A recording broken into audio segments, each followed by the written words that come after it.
दिन में जब आप एसपी बडगाम थे तो एक बड़ा हादसा हुआ था, उसके बारे में कुछ बताएंगे? अर्ली 1990 में मैं एएसपी हेडक्वार्टर बडगाम था। All hello broke out in Kashmir valley. बहुत हालात बिगड़ गए, हालात बिल्कुल आउट ऑफ कंट्रोल हो गए। तो हमको जल्दी ही प्रमोट करके मुझे वहीं डिस्ट्रिक्ट एसपी बडगाम लगा दिया अप्रैल 1990 में। उसके 1-2 महीने बाद मैं नया डिस्ट्रिक्ट एसपी था बडगाम का, जो कश्मीर घाटी में एक ज़िला है। तो एक दिन फ्राइडे को एक डेपुटेशन आता है। आरिजाल एक जगह है बडगाम डिस्ट्रिक्ट में।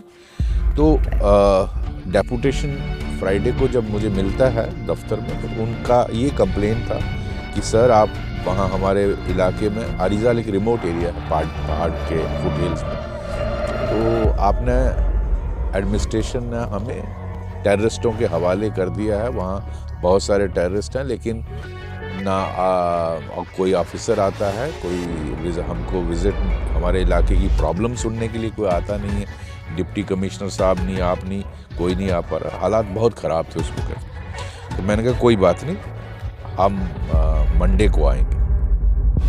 तो मैंने डिप्टी कमिश्नर को, मिस्टर त्रिसल डिप्टी कमिश्नर बडगाम थे, मैंने उसको फ़ोन किया कि डीसी साहब मंडे को चलते हैं आरिजाल के इलाके में। यहाँ के लोग मेरे पास डेपुटेशन लेके आए हैं, तो उनका कहना है कि डिस्ट्रिक्ट एडमिनिस्ट्रेशन हमारे पास आती नहीं है और हमें खुदा के भरोसे छोड़ा हुआ है। तो after I call he said okay चलेंगे। तो मंडे को हमें नहीं मालूम था कि ये साजिश थी एक डेपुटेशन के रूप में। मंडे को जब हमने 10 बजे सवेरे निकलना था, तो मैं तैयार होके जैसे ही अपनी जिप्सी में बैठने लगा, तो मुझे उन दिनों मोबाइल नहीं हुआ करते थे, मैं 1990 की बात कर रहा हूँ। तो मुझे एक वायरलेस मैसेज आता है। मेरे बॉस डीआईजी कश्मीर थे अजहर आलम, पंजाब काडर के थे, डेपुटेशन पे आए थे कश्मीर घाटी में क्योंकि हालात बहुत ख़राब थे। तो उनका वायरलेस मैसेज आया कि आप पटन में रिपोर्ट करिए फॉर अर्जेंट ऑपरेशनल मीटिंग।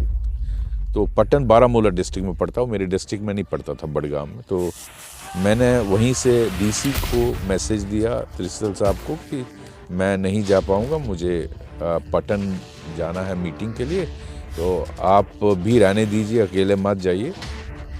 तो ये मैसेज देकर डीसी को मना करके मैं चला गया पटन में। वहाँ सीआरपी और हम सभी ऑफिसरों के साथ मीटिंग थी। मुझे 2-3 घंटे के बाद पता चलता है कि मेरा जो डीएसपी हेडक्वार्टर और DSP Syed Ahmed DSP headquarter था, और डीएसपी डीआर कदीर शाह था, एक एसएचओ था बडगाम का, सब इंस्पेक्टर मुजफ्फर, इन तीनों ने प्रोग्राम बनाया कि चूँकि एसएसपी साहब वहाँ नहीं जा पाए तो लोग वहाँ इकट्ठे हुए होंगे, तो हम चलते हैं।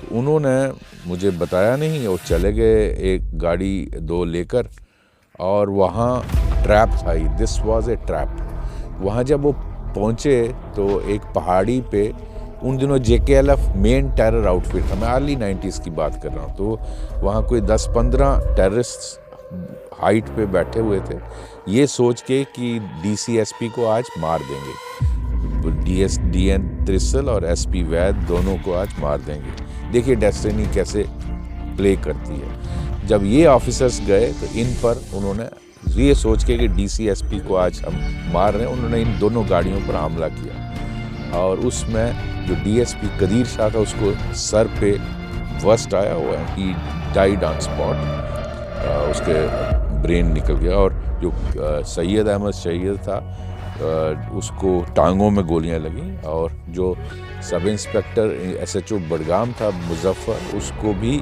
सर पे गोली लगी and he also died. So 2 officers की डेथ हो गई, और तीसरा ऑफिसर जो था वो जख्मी हुआ सीरियसली। तो मुझे मैसेज 3-4 घंटे में के बाद आता है कि इस तरह से हमला हो गया आरिजाल के इलाके में, और 2 अफसर मर गए हैं और तीसरा जो है, और उन दिनों डिस्ट्रिक्ट में इतने ही ऑफिसर होते थे। मैं एसएसपी था, एक डीएसपी डीआर था जिसकी डेथ हो गई, डीएसपी हेडक्वार्टर जो जख्मी हो गया, एसएचओ बडगाम मारा गया।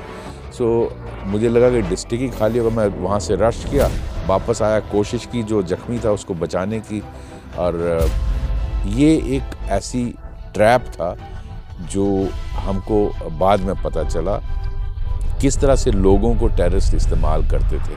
और उन्होंने हमको इनवाइट किया और प्लान के मुताबिक मुझे और डीसी को आरिजाल में जाना था, लेकिन उन्होंने हमला उन अफसरों पर कर दिया ये सोच के कि हमने डीसी एसपी को आज मार दिया। लेकिन जब वो नीचे आए तो उन्होंने देखा कि ये कोई ना डीसी है ना एसपी हैं, ये कोई और ऑफिसर्स हैं, दे वर ऑल लोकल। तो इस तरह की स्थिति 1990 में हमने फेस की है।